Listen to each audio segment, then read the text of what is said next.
I think optics can push the limits of humanity even further.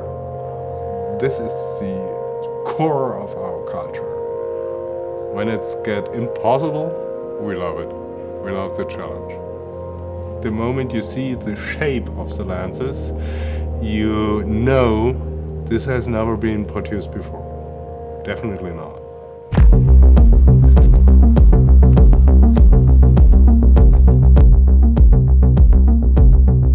When we talk about this project with Nike, first of all, it was of course a very, how to say, we were very honored. It was a completely new idea. So the first impression was unbelievable design, very challenging. We knew that this project would have been much more difficult than normal projects. In terms of lens, all the sunglasses have the same geometrical shape. It can be spherical, it can be cylindrical, but anyway it is a geometrical shape. In this case, we developed an artistic shape. My biggest fear was very simply that we wouldn't be able to make it. Everything is so new and you need to build new molds and you need to rethink basically optics. Basically you are creating a final sunglasses only by injection.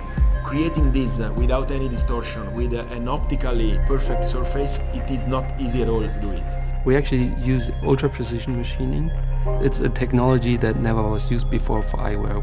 If you imagine like Germany from outer space and you just zoom in until you see the eye of a fly, that's what the nanometer would be compared to the meter. The roughness has to be just a couple of nanometers.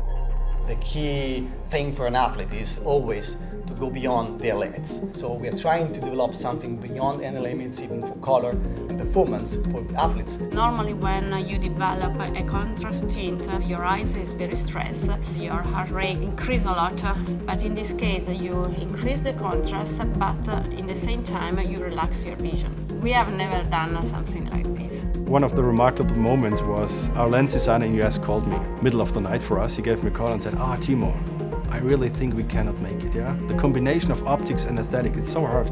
We're really struggling. Of course, we're talking about sport lenses for professional athletes. So their demand on their vision is as high as it could be. So we discussed a little bit and I said, hey, come on, should we go back and said, hey, we cannot do it, sorry? The customer was Nike, so failing was not an option. If Zeiss cannot do it, who should do it?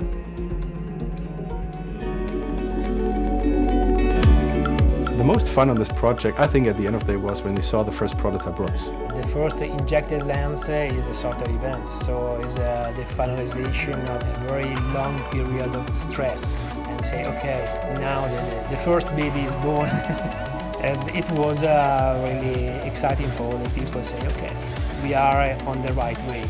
I'm really proud to be part of this team because no one so far was able to develop this kind of single-piece sunglasses. 1 year ago we were not able to think that it was even possible. This is a long chain of people working all together from California to Japan, and it's great to have a customer like Nike in this project pushing us to really go beyond limits. We're doing what we're doing because we think it's great to support athletes in doing something better. Now the only last thing to be done is seeing on the face of the athletes.